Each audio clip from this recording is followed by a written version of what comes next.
galata uumamni martinuu si galateeffatu wal harkaa fuudhanii maqaa kee jajatu ani soo fudhadhee dhiyaadhe kunoo galata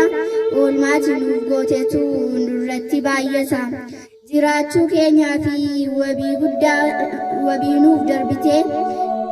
indillaatii dhaasaa saggootti yeroo baatte qullaa kee nuuf jettee fannootti ol baatee badii maalii qabdaa numaaf kan dhiphatte himamee hin dhumu oolmaaf gargaarsi kee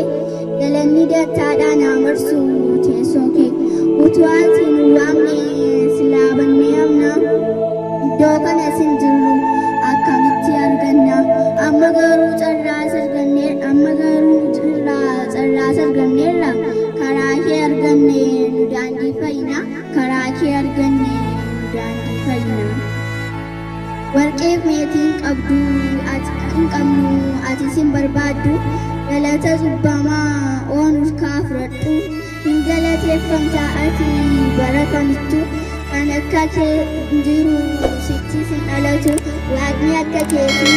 kan namaaf dhaabatu waaqni akka keetii kan namaaf dhaabatu